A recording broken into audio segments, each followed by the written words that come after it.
For those of you just joining, welcome. I'm so glad that you all have spent some time and are joining us today. We have an incredible group of speakers. We have an incredible host.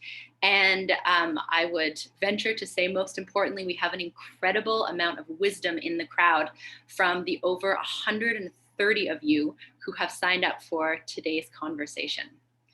So I just want to start by naming who I am and how I'm showing up in this work. So for those of you I haven't had the pleasure to meet, my name is Kai Kafferson, and I work on the account management side of Thoughtexchange, and I have the great privilege of supporting our DE&I work. I am very much on this learning journey. Thoughtexchange is very much on this learning journey. And I want to be really aware that I and Thoughtexchange are showing up knowing that we don't have the answers, we don't have a magic solution, and we are very committed to doing this work. And we do know that the most important thing that we can provide is a way to have these conversations, how to scale these conversations, and actually elevate some of the voices that have been systemically unheard and continue to be systemically unheard. So part of the reason that we are centering our conversation around what can we do as white leaders to show up and to do this DE&I work is unsurprisingly around the idea of white privilege.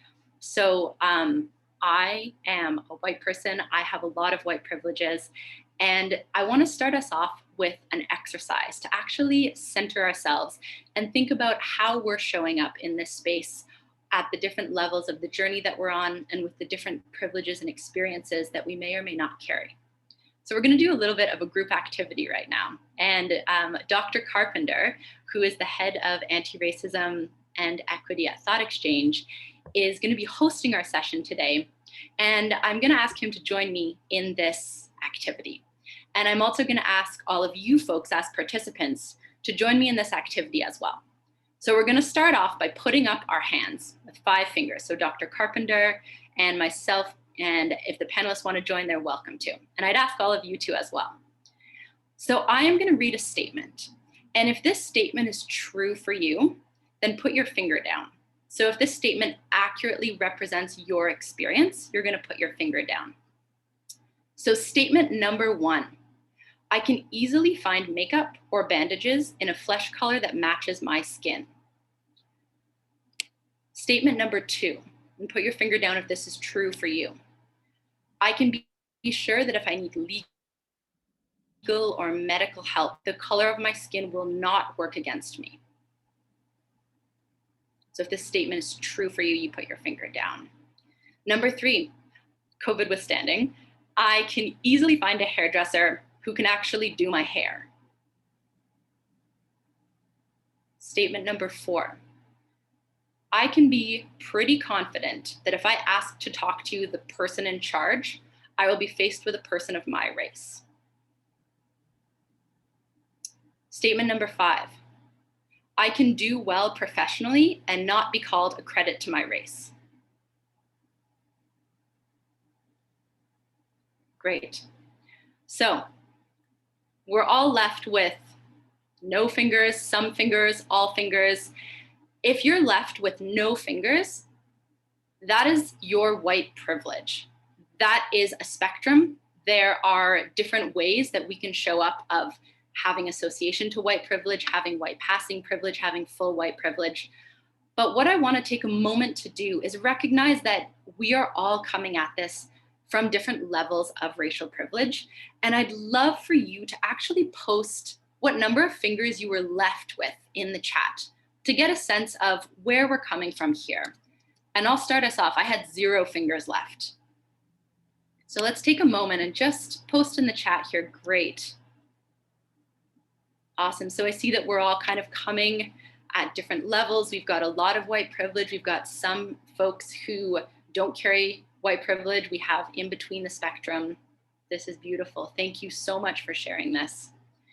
So what this means to me is how I'm going to show up in this. And as a white woman with a lot of privilege, I had 0 fingers left. That means that I'm showing up in a few different ways. So I'm showing up by knowing that I am very actively benefiting from racist systems that exist by oppressing others. I am showing up feeling a lot of responsibility and a lot of vulnerability and a lot of uncomfortability for what that means for me to do in that space. And I'm also showing up believing that we have an incredible ability to have the conversations like the ones that we're going to have today about what it means to build that muscle of leaning into uncomfortable conversations, of having these courageous conversations, and to actually expressing vulnerability when we do the work that we need to be doing. So I thank you so much for sharing some of that with me, for going through that. And also, I want to now hand it over to Dr. Carpenter, who's going to kick us off as we start with our panelists. We then actually have a chance to run a thought exchange to dig deeper and understand your questions. And then the panelists are going to go a little bit deeper. So I'm so grateful to have Dr. Carpenter here to kick us off, and I will turn it over to you. Thank you. Thank you very much, Kai, for grounding us in this work today and centering a narrative as a white female that needs to be elevated and heard, thus the series that we are now in part 2 of embarking upon. Okay, depending on your location, good morning, good afternoon. We're getting ready to kick this off, and once again, wanting to honor your time and your commitment around what we believe to be one of the most pressing issues moving forward in this thing that we call a free and appropriate public education, or this place that we call school. We saw a glimpse here in the US of some shifts starting yesterday with a series of executive orders from the new president of our United States, President Biden. Through those orders, there's an expression that the time is now. The time is now. And when I heard President Biden speak to the fact that this is the beginning and his calling upon Susan Rice to be the steward of this work, it really resonated with me as a school district leader who's been in this space for a while, and an educational leader who's been in this space for a while. But it took me back to a quote, and I'll use this to kind of get us started. President Biden said the time is now. He began through a series of executive orders. But in 1962, James Baldwin said the following: "You've taken my mother's and my father's time, my uncle's time, my sister's time, and my brother's time. You've taken my niece's time and my nephew's time. How much of my time do you want for your progress? How much of my time do you want for your progress?" For those who know the activist, the speaker, the author, James Baldwin, that was one of his many profound statements to white America at a time when it was extremely uncomfortable to be that voice. Many of his thoughts and his words predate the civil rights movement. But when I reflect on those comments from 1962, and I think about the fact that he was born in 24, he's more than a generation or two before myself. So when people say, why are you isolating the work of white leaders in 2021 at Thoughtexchange and centering this voice around equity, there's a number of reasons. Reason number one, 90% of school district leaders in the US are white.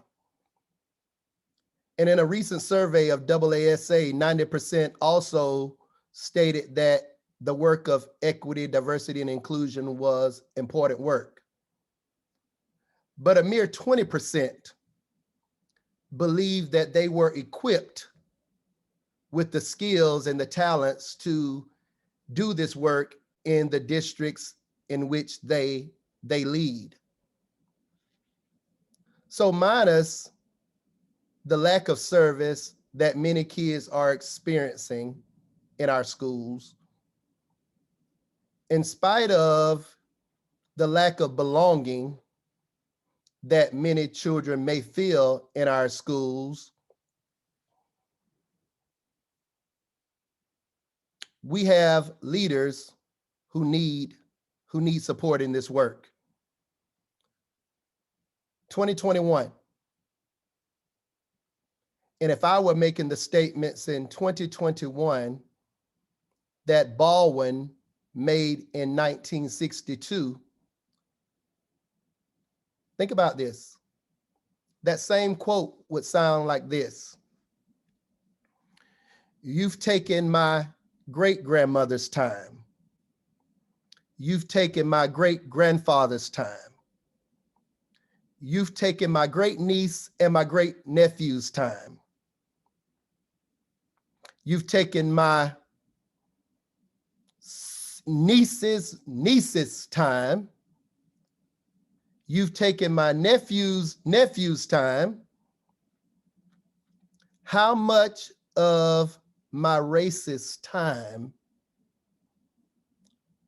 do you want for your progress?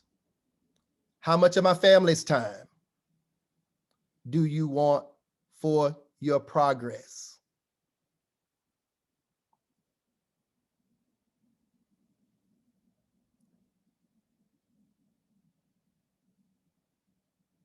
How much time do you want from the families in your school district before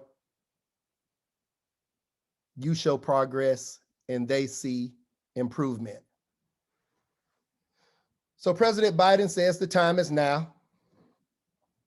As a white male in the highest office in the land, James Baldwin, as a Black male who stated to be Black in America and just be somewhat conscious about issues of race is to live in a constant state of frustration. So he was frustrated in the 40s, the 50s, and the 60s.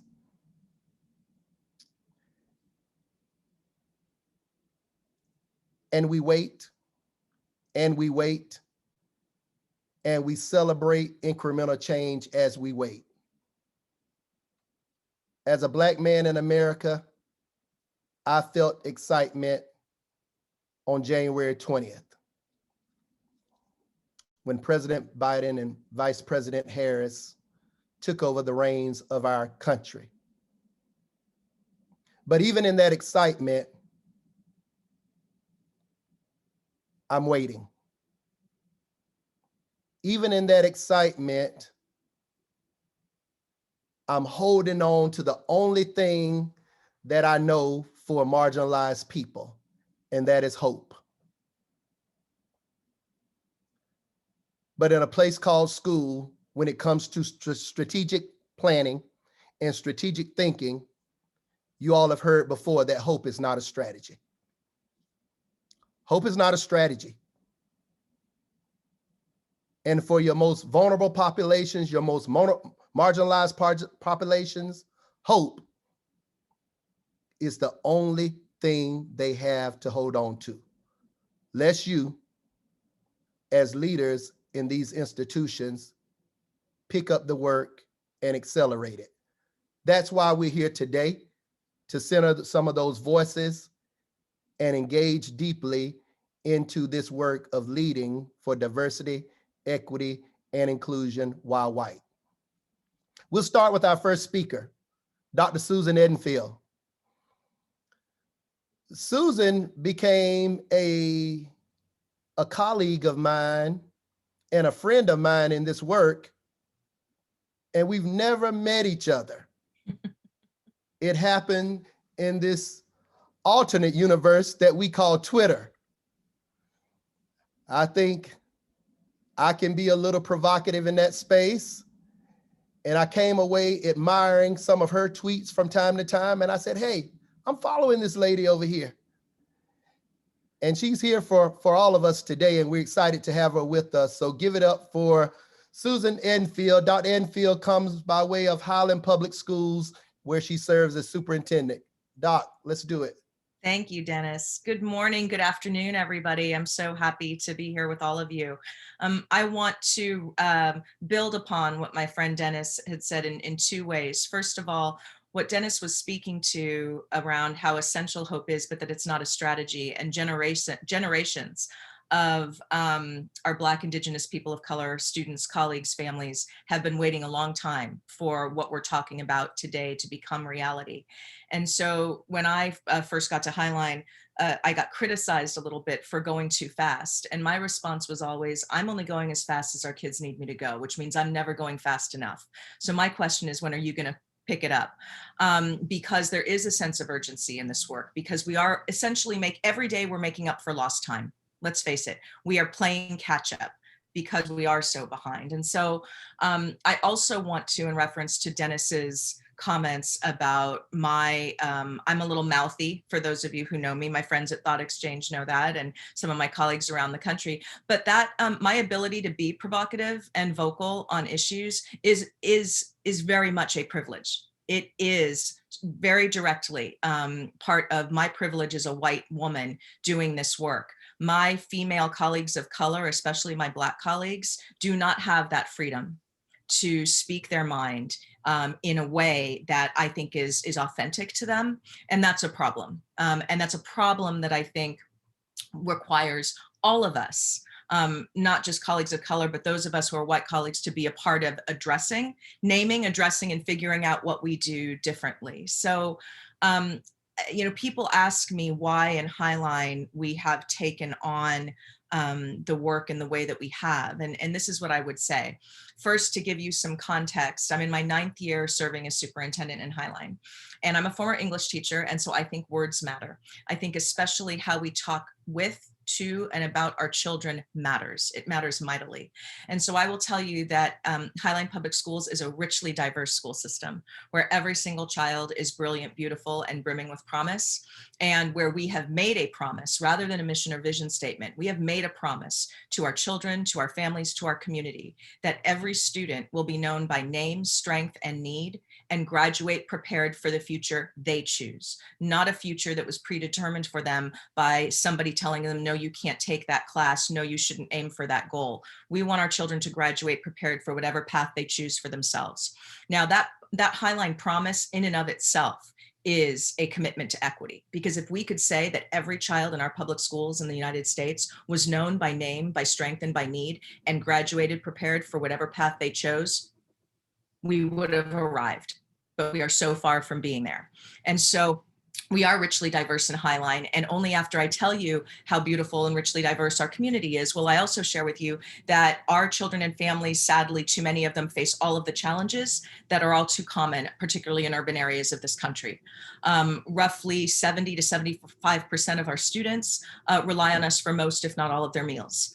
And I think that it's important, though, that you don't lead with that. Right? You don't lead with that. So in this richly diverse system, with all the challenges that urban districts face, we have over 100 different languages spoken. So when I say we're diverse, we're really diverse. And our top languages are Spanish, Vietnamese, Somali. We have a significant and wonderfully rich immigrant and refugee population. And so I share all that, not just to share the demographics with you for the sake of sharing demographics, but I share it with you because it's not the right question to say to me as the superintendent, why have you made equity, and now really pivoting to specifically naming racial equity and race identity and equity as needing to be called out somewhat separately? Why have you been so vocal in leading that? That's not my choice. As a white woman choosing to lead in a district like Highline, That's the mandate, right? I mean, it's not a matter of whether I want to do it. Of course I do. Whether I believe in it. Of course I do. When you step into a leadership role in that space and you are the minority, I am the minority in my district. So I need to make sure that I am creating space to have bold, honest conversation while looking at the data, right? That tells us how not how our kids are doing.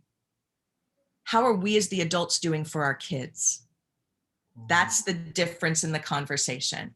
Not looking at the data to say the kids need this, the kid needs this. What do we as the adults need to be doing differently so that we're serving all of our children? And those are the kinds of conversations that we're having in Highline. And now I will end with this because I know my time's almost up. I'm in a fairly self-proclaimed progressive part of the country. We can debate another time how progressive the Seattle area is.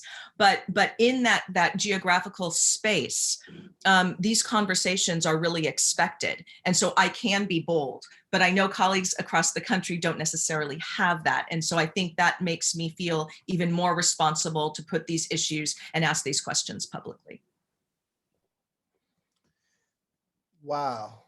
Thank you so much, Susan. And we will definitely hear more for you during the question and answer part of our meeting after the exchange. I can be bold. I can be bold. And that's a responsibility that I hear coming through loud and clear from you. Thank you so very much. Are we asking the right question? Is it what our students need? Or is it what do we need to be doing as adults to support our children? So we get lots of positive feedback from this series, but the one critique we've heard from this series is, what are the steps? I thought I was going to get these clear, tangible steps to get started in my district. This conversation in many ways is about the first step. What is my equity autobiography as a leader? This is about knowing thyself. So I think we just heard pretty clearly a portion of Susan's racial equity leadership autobiography. So thank you for that. Dr. Dolores Lindsay is an education consultant for equity and access and culturally proficient practices. She's also a renowned author and speaker. I got a chance to engage with her last week by way of a Zoom meeting, and I came away like, I cannot wait for this 5 minutes of fame. Give it up for Dr. Dolores Lindsay.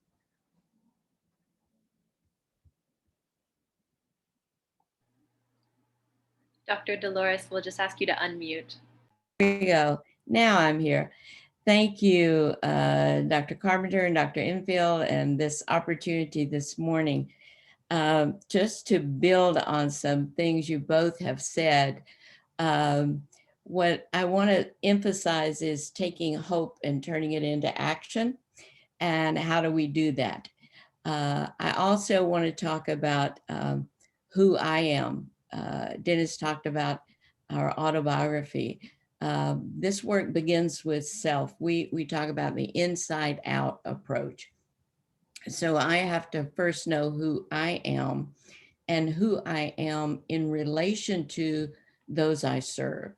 My story is about privilege. Privilege equals responsibility, and responsibility equals action. In our work with cultural proficiency in communities and where we work, we do talk about 5 essential elements, 5 steps of action that folks can take. But first it takes knowing ourselves. And once we know ourselves, that means we have to surface some assumptions that we hold. Assumptions are grounded in our beliefs, our values, and in our organizations, then we have to look at what the policies and the procedures are. Susan just gave a beautiful example of an organization that holds values and beliefs grounded in, instead of the vision statements that many districts hold, she has given you statements that they believe about kids. And then how do the adults behave in ways that those things come true for their students? I'm going to really start with a little story about myself, because my journey is the education of Dolores. I identify myself as a Southern white woman. I've been in California, however, for about 35 years. I grew up in my first years of teaching were in the Deep South. But this story takes place in California. And as Dennis said, I'm a consultant now. I'm a retired, well, I'm tired educator, but I've been in education over 50 years. We were training, doing some professional learning. And I had a young man with us who is now a trainer, facilitator himself. So he was co-training with me that day. And we were at a hotel training, and we had arrived in a taxi. And I had told the driver, I said, you must be here at exactly 3:30. We have to be in your cab so that we can be at the airport. So Pete and I finished up the training. We went out the front door. The cab was there, but the driver was not there. I was just, it's like, we've got to go quickly. But there was a young man, a different young man, standing over on the side, dressed in a nice black suit, smoking a cigarette. And I said to Pete, oh, there's our driver. African-American man standing quite calmly nearby the cab. I walked over and I said, excuse me, are you our driver? He turned to me and he said, no, I'm not your driver. I said, oh my, I'm sorry. We were waiting for our driver. He said, that's okay. It happens often. I was stunned. About that time, our driver came around from the corner. We rushed to get in the cab. I went back and I said to the young man, I am so sorry. What do you do? Why are you here? And he said, I'm a professional developer for Verizon, and I'm here to do professional development. And he said, what do you do? And I said, I'm a diversity trainer. And we looked at each other and chuckled. I got back in the van and Pete said to me, so Dolores, you don't just teach equity training, you live it. And I share that story with you because as a white person, it's not about me just teaching about equity. This is on me. It's not about being an ally. It's about opening doors, not about speaking for somebody else. I wish I had more time. They have a voice. I don't represent them. I open a door because I'm the one that opens the door to that structure that's designed for people like me to be successful. I've got to open that door so that they can be there and speak for themselves. Opening that door, that's on me. Thank you. Thank you, Dolores. Wow, what a story. So even as we commit to this work and show up in our own ways as professionals or experts in this work, there's yet work to be done. Work to be done, always learning. Always learning. Thank you so very much. And we look forward to hearing more from you after the exchange. Kai, let's get this exchange rolling. I want to hear from our participants today. Beautiful. Okay, well, thank you to our panelists. We scratched the surface, and now for all of our participants, we have a huge number today. I'm going to ask you to join this thought exchange, and this is really a chance for you to ask your questions, dig deeper, and prioritize the thoughts of others so that we can have a conversation in the next 10, 15 minutes that gets at what you need to hear most. So we're going to post the link to this exchange in the chat. I also invite you to just hold up the camera on your smartphone to the QR code. You can go to tejoin.com and you can enter the 9-digit code, or you can click on the link in the chat. All will take you in. What I'm going to ask you to do, and I will be quiet and reserve some space for this, is in the next 4 minutes to share a thought or question in response to both or one of the speakers that you heard, and then to rate the thoughts of others. That's going to give us a prioritized list of what we need to dig deeper into. So I invite everyone to join, share your voice, invest in learning from others, and we're going to have a deeper conversation in about 4 minutes.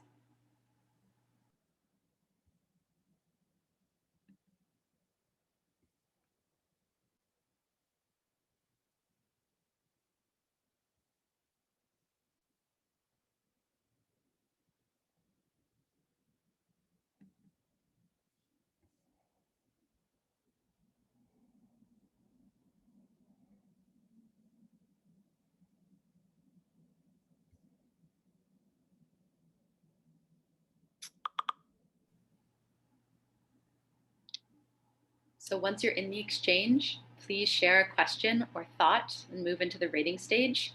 I'm also going to challenge us to go deep here. We have over 80 people who are participating in today's conversation. We've got about 60 in the exchange.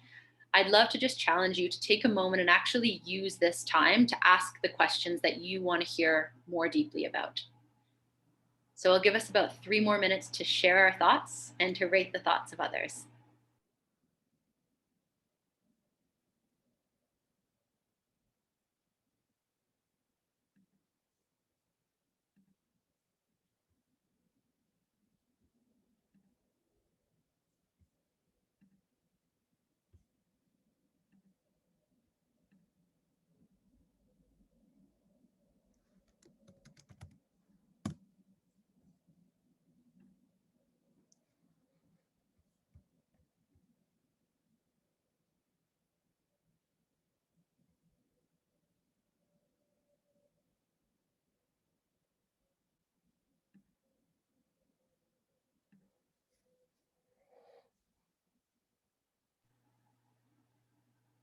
Beautiful. So we've got about 2 minutes left. I encourage you to finish submitting your thought. I'll give us a little more time. And once your thought is in, to try and rate at least 15 to 20 thoughts of others. While we're doing this, Kai, over the course of the next 2 minutes, I'm going to name that we have 92 participants in this webinar. 65 participants so far have joined the exchange. They've put forth 51 thoughts and 171 ratings and counting. So if you have not engaged, please do so. What you're getting a chance to do now is experience our platform. This is a way to get friction-free engagement from a group of people, whether it be your organization or your community at scale. And you're doing this by way of a patented anti-bias platform that objectively and exclusively rates the thoughts and ideas of others, generating real-time analytics and insights that are now backed by data, allowing you as leaders and members of organizations to go from rigor to power in a precise way and align your decision making. So we're going to make some decisions now about where we take this conversation based on the insights that you are providing. 67 participants, 65 thoughts, 464 ratings so far. Friction-free engagement, a patented anti-bias platform, and the crowdsourcing of ideas. Thank you all for engaging. This is what we do here at Thoughtexchange.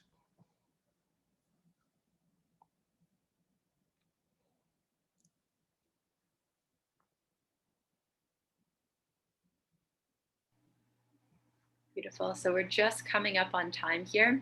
I encourage you to finish rating your last few thoughts, and then we're going to take up this wisdom of the crowd that has bubbled up.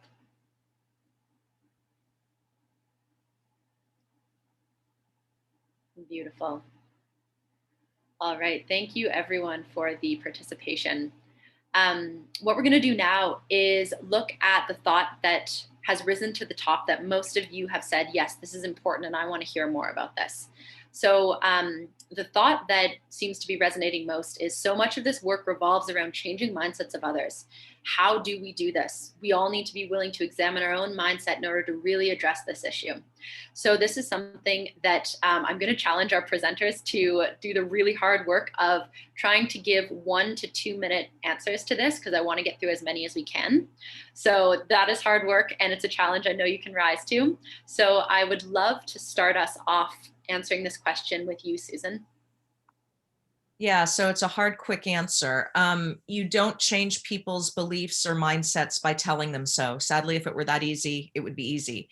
You change people's beliefs and mindsets by giving them a different experience. And so how do we create learning opportunities for staff within our systems to experience something differently? So, and I'm not just talking about bringing a trainer in who can talk with them about implicit bias. That's important, don't get me wrong.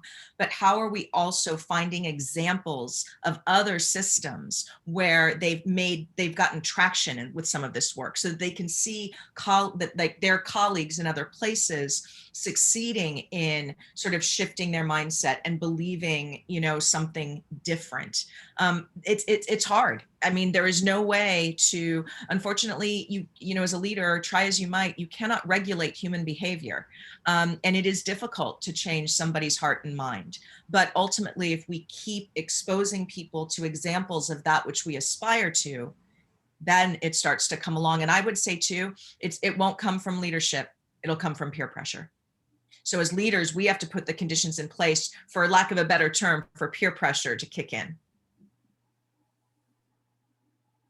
That's beautiful. Thank you, Susan. I'm going to turn it over to Dolores for a minute or two thought on how do we do this work of changing these mindsets? Well, thank you, Susan.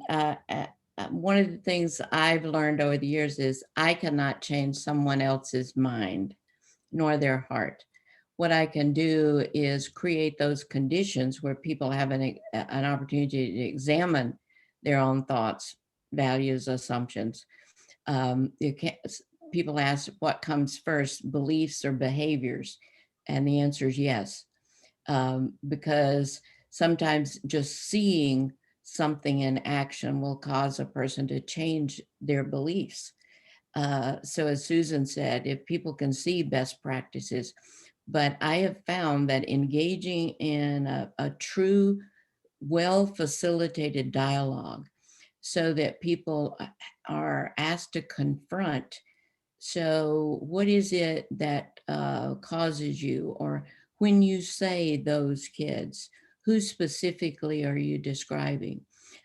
Putting names and faces when terms like those kids are, and then using a way, an action that we call breakthrough questions, breaking through some long-held assumptions and the stereotypes, the biases that people hold. We all have biases. So bringing those biases to the center of a dialogue session.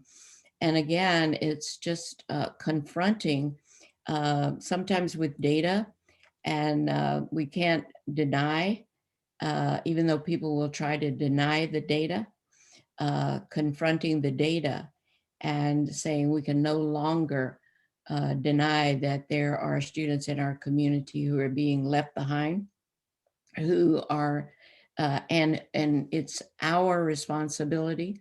We can no longer blame the parents. We can no longer blame the students. So shifting the conversation to what's wrong with the kids to what is it that we're going to do about educating all kids, and asking the question, when we say all, do we mean all?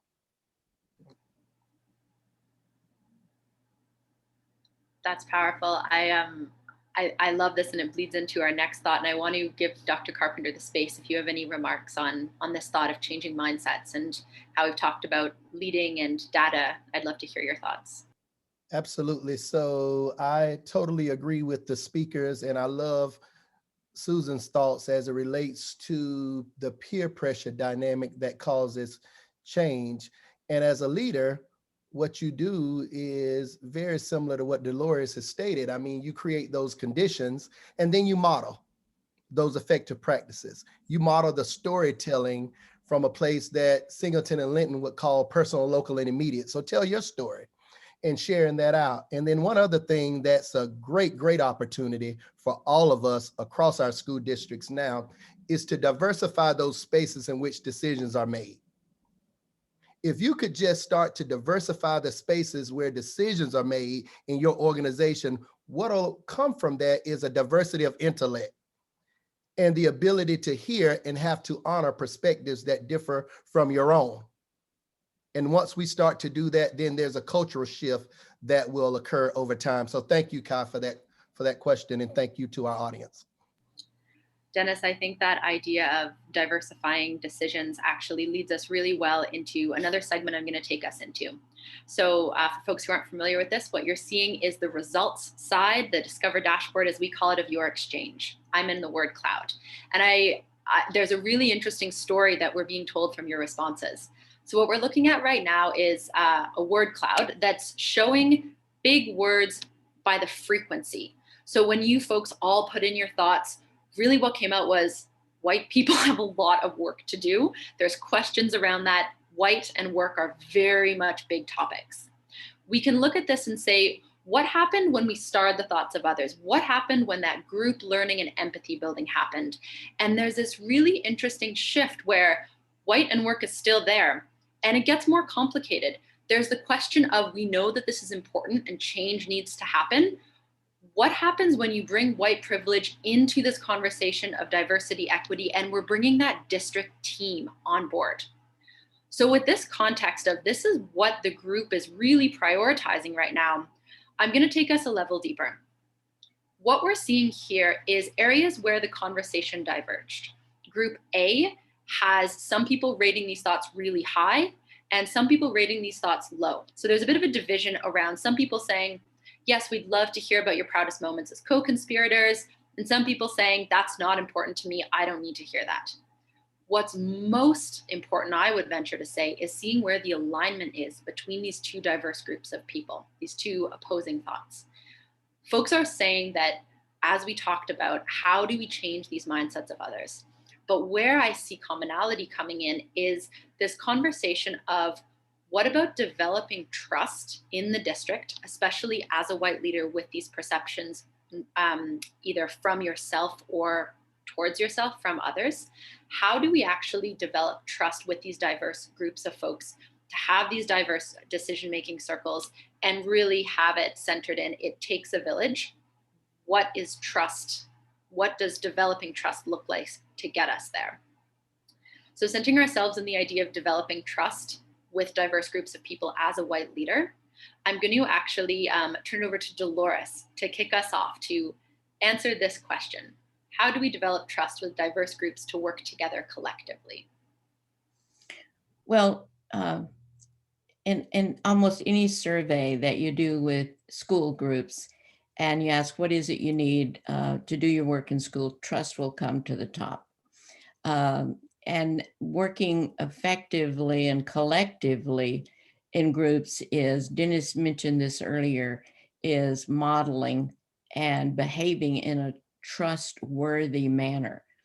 And the competence and the confidence around who I am as a leader and as a team member. I may not be the leader of that group. I may be a team member. I saw that question float up earlier. Also, if I'm a team member, I still have a responsibility to ask hard questions, to ask what I can do as on a team. But developing trust is about integrity. I am who I say I am. If I'm on this team to do diversity work, whatever we identify it as, you can count on me to do that work. You can count on me to show up.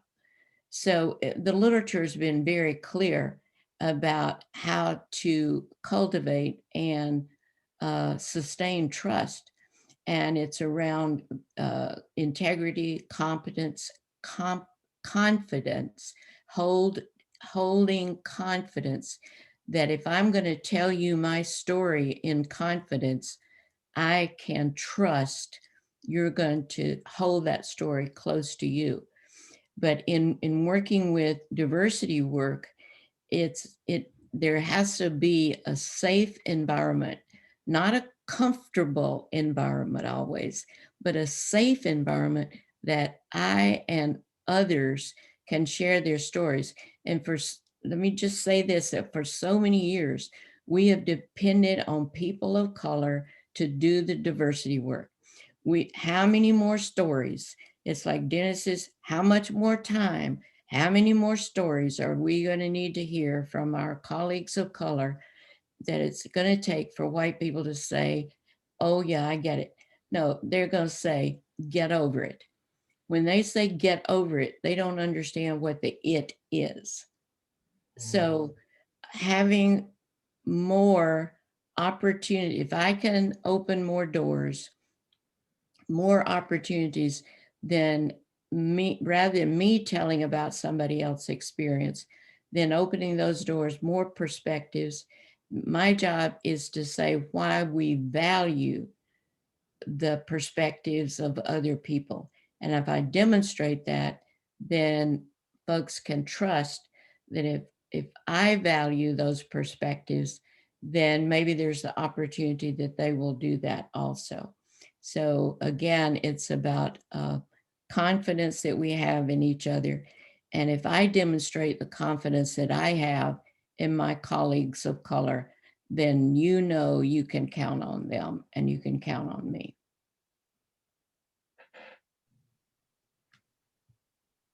Kai, do you want me to go next? Absolutely. So, I'll build on, Dolores brought up the importance of trust. And, one of the ways that you build trust in an organization is through clear commitment and follow through.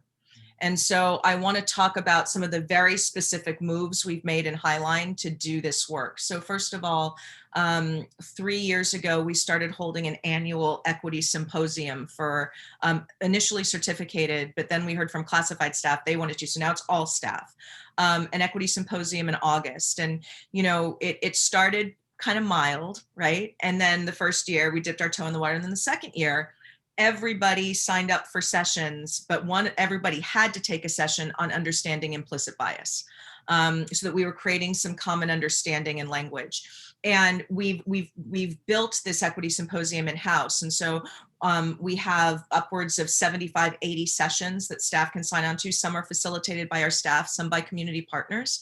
But it's really meant for staff to engage in and launch our school year from a place of what is most important. And we believe this is really top of the list of what's most important.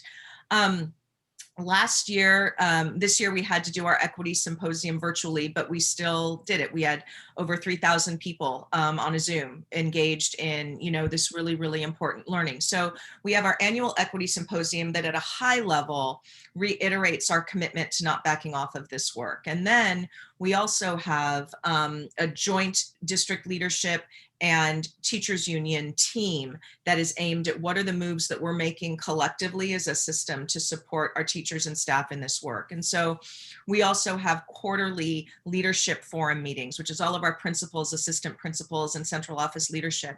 And we've made racial equity the sort of front and center, what we have focused on this year in our work. And even though we're overwhelmed with all things COVID and everything we've done, we haven't let the work fall by the wayside. And I think that's critically important. It is very easy. But here's the deal. If you treat this work as an add-on, it will fall by the wayside. If you view and believe and position this work as part of the work, then you can't just abandon it and leave it by the wayside. So, and we've learned some hard lessons about how to do this work smarter. So again, to build on what Dolores said, I would offer a couple of learnings. We get it wrong all the time. This work is messy. There's no way to do this work cleanly. It's messy. And we're going to screw up regularly. And so as the leader, I'm challenged to create a space where people are forgiving of themselves and one another, because it's easy to start pointing fingers and blaming, especially when someone's been harmed, even if that harm is unintentional. And so when we meet as a larger leadership forum, there's, probably 150 of us or so. When we do breakout groups, we give people the option to go into affinity groups. So you can go into a group for staff of color. You can go into a group for people who see themselves as mixed, as Latino, as Black, as Indigenous, white, etc. And so people have that safe space. Now, I'm going to tell you, it's uncomfortable. It's uncomfortable for some of us to feel like we're separating ourselves. But if we really want to hear all voices, and especially hear from our colleagues, our Black, Indigenous, people of color colleagues who have not felt centered in our work, we have to honor that.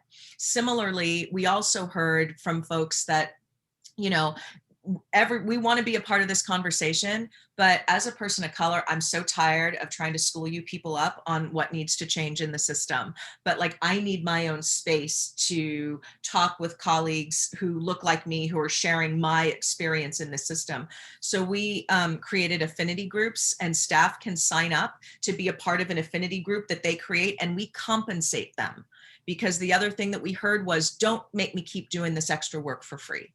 And so staff members now can come together and meet for a certain amount of time on a monthly basis with an affinity group that they choose and create, and be compensated for it. It's not a lot of money. It's like the hourly rate, but it signals significantly, we hear what you're saying. We agree that it's important, and we're going to put some structures in place in order to give you that space. Now, what we haven't figured out yet, and this is where it's going to get really interesting, is how do we create a feedback loop from those affinity groups so that we're hearing what their experiences are and learning and tweaking the system accordingly.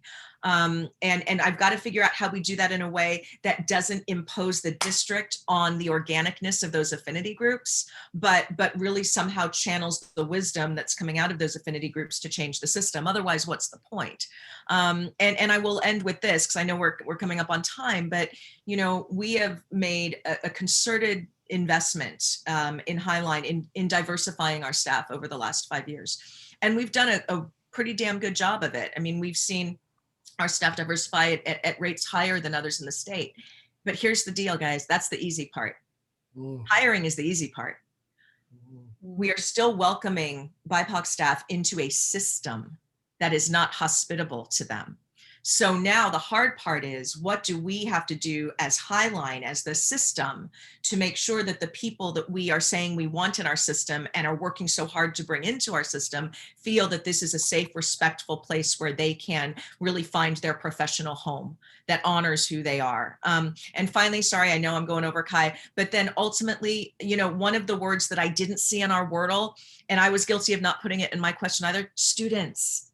We have to keep students at the center of all of this. And so making sure that we're creating opportunities for our students to share what their experiences are is critically important as well. So I have a superintendent student leadership team that I meet with several times over the year, just to keep it real, to hear directly from them how whether the work we're doing is having an impact on their day-to-day life in our system. So I just wanted to share some of that, because I know people want specific things, and those are some of the specific things that we do. And like I said, you can follow up with me. I can share more information with you. Wow. I can sit and listen to the leaders here all day, and they're giving us snippets into what it means to be committed to this work of leading for diversity, equity, and inclusion while white. And this is what this is about: to build capacity, not in a way that tells you what to do next, but just that personal courage that's necessary to move forward. And I think we have delivered on that by way of Susan and Dolores today. Thank you all so very much. Kai, any closing comments? Deep, deep gratitude, Susan, Dolores. I'm frantically taking notes. So grateful for your time. Everyone who contributed thoughts, who starred thoughts, who showed up here today, deep gratitude for that. And 2 gifts.